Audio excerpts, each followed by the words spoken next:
Est-ce que vous lisez à haute voix? Ça m'arrive, les plus belles phrases. Alors, quel est le meilleur texte pour les embouteillages? La petite dame en son jardin de Bruges, c'est un auteur qui part en voiture. Alors, pour faire leur passage? Le repassage, Elisa Brune, c'est décapant. Et alors, quel est le meilleur texte pour s'endormir?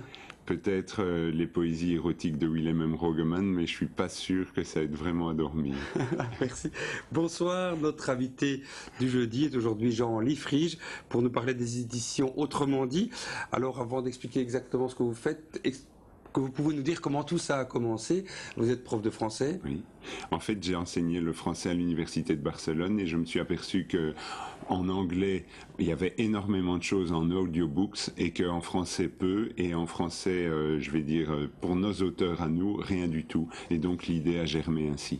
Donc vous éditez des audiolivres, on peut appeler ça comme ça. Oui, alors oui. Qu'est-ce que c'est les audiolivres? Les audiolivres, l'idée est toute simple, c'est un auteur, c'est un producteur qui demande à un excellent acteur de lire des textes sur CD. D'un bon auteur. Voilà, d'un bon auteur. Voilà, donc c'est une belle voix qui lit un beau texte. Alors en général, ce genre de produit, on pense souvent aux non-voyants. Vous, c'est plus large. Vous pensez, c'est un produit plutôt pour qui veut entendre un texte. C'est ça. Comme je vous disais tout à l'heure, il n'est pas nécessaire d'être sourd pour aimer la peinture, il n'est pas obligatoire d'être aveugle pour aimer une belle voix qui lit un beau texte. Donc ça s'adresse vraiment à tout le monde, aux aveugles évidemment, mais aussi à vous qui faites une heure de voiture pour venir ici, à une dame qui repasse comme vous le disiez tout à l'heure. Donc c'était pas une blague, on peut très bien écouter un roman en repassant son linge. On peut aussi, quand on a un travail un peu pénible à faire du style repeindre une pièce,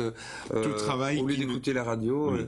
Tout travail qui ne nécessite pas, je vais dire, c'est ce que les moines appelaient la prière des mains, si vous voulez, une action mécanique qui peut libérer l'esprit, et bien à ce moment-là, l'audiolivre est tout à fait requis. Bon, on va entendre tout de suite un extrait, on en reparle après.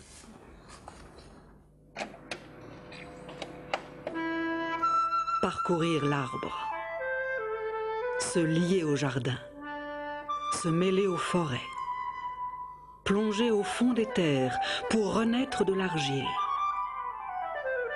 Peu à peu, s'affranchir des sols et des racines, gravir lentement le fût, envahir la charpente, se greffer aux branchages. Puis, dans un éclat de feuilles, embrasser l'espace. Alors de quoi s'agissait-il? De notre dernière nouveauté, là pour les fêtes, il s'agit de Arbre je vous aime avec le grand flûtiste Marc Groels et Evelyne Legrand qui récitait ici particulièrement un texte d'André Chédid, mais il y a de tout dans ce CD, il y a du Victor Hugo, du Apollinaire, etc. Alors oui, il n'y a pas toujours de la musique et des textes, parfois c'est que du texte. Hein. Parfois ce n'est que de la voix nue, parfois quand on ne s'amuse pas à coller une musique n'importe comment. Ici, c'est vraiment un duo qui fonctionne, il le donne en spectacle, et donc il était tout à fait logique de l'enregistrer ainsi. Alors vous choisissez les textes comment? Il y a des livres en intégrale, on peut dire ça comme ça, et puis il y a des compilations, vous imaginez vous-même aussi.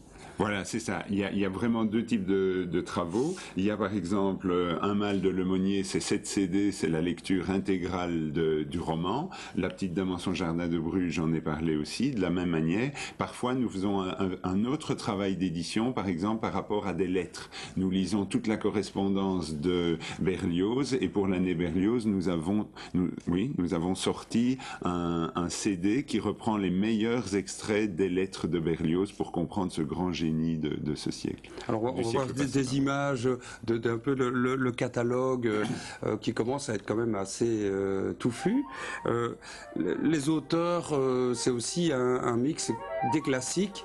Vous en avez cité quelques-uns, mais aussi des auteurs belges que vous voulez faire découvrir. Oui, c'est ça. Si vous voulez, moi je mets sur le même pied du Stendhal et du Bertin et du Aiguepars, ça, ou du Daubier. C'est vraiment notre politique, c'est d'intégrer les grands auteurs de chez nous aux grands auteurs internationaux, je vais dire Hugo, Stendhal, Nerval, etc.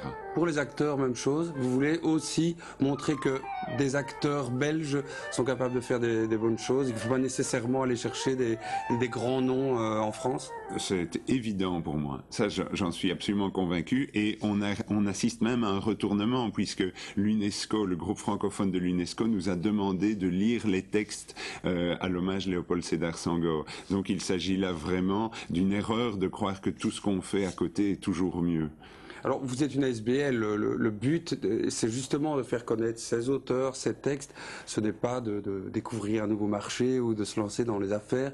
Donc, c'est une ASBL, c'est bien la preuve que vous voulez promouvoir nos auteurs, nos acteurs. Oui, il y a un but. Le but premier, c'est le but de promotion de la littérature française en général, de la langue française en général, puisqu'elle nous appartient tout autant qu'à nos voisins, de faire connaître nos acteurs, mais aussi nos peintres, puisque les jaquettes sont systématiquement décorées ou illustrées. L'idée, c'est de faire un bel objet aussi. Voilà, l'idée, c'est de faire un bel objet, un objet qui se tient et qui est made in Belgium. Alors, vous voulez vous adresser à un large public, y compris les enfants. Oui. On va voir un petit exemple avec Babar. Les mamans n'ont pas de place dans l'auto. Elles courent derrière et lèvent leur trompe pour ne pas respirer la poussière.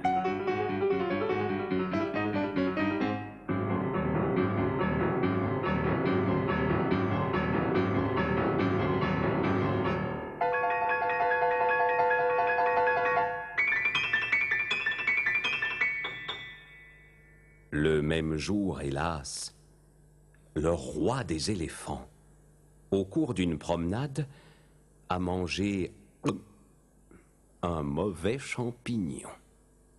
Voilà, un mauvais champignon, oui. Mais un bon disque. Alors, comment vous faites ce choix pour les enfants? C'est un peu...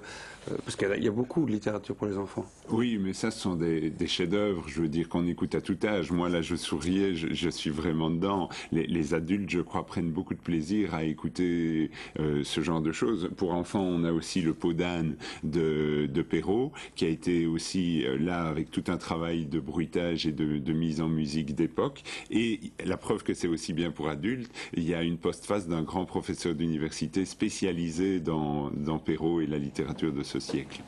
Alors là, on voit à votre bureau la distribution. On voit, bon, un des outils de distribution que vous avez lancé, c'est votre site internet. Ça, c'est important aussi, parce que vous distribuez évidemment pas qu'à Mons. Non, même si vous êtes installé à Mons, voilà. On peut le Oui, préciser. j'habite place des Archers, sur cette jolie petite place où il y a 4 marronniers.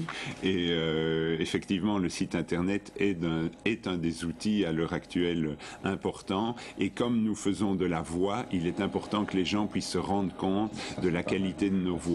Et puis, il y a des voix qui plaisent aux uns, qui ne plairaient pas à d'autres. Donc, comme ça, ce que ne nous permettait absolument pas l'investissement dans un catalogue papier, nous le réalisons grâce à Internet.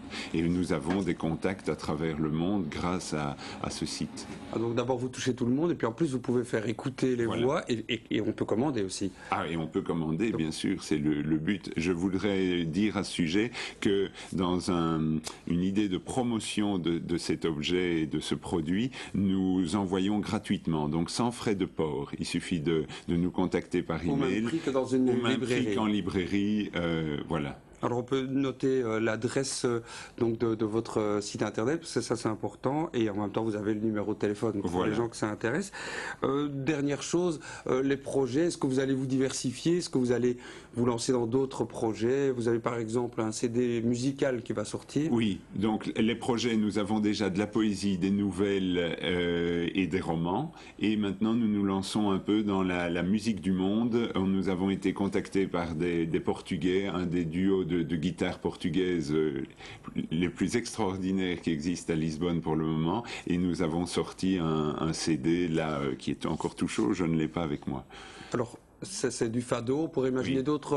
On travaille aussi sur de la chanson populaire espagnole pour s'ouvrir un peu aussi à la latinité dans le sens large. Donc vous ne manquez pas d'idées, alors il y a beaucoup de choses. Il n'en manque pas, oui.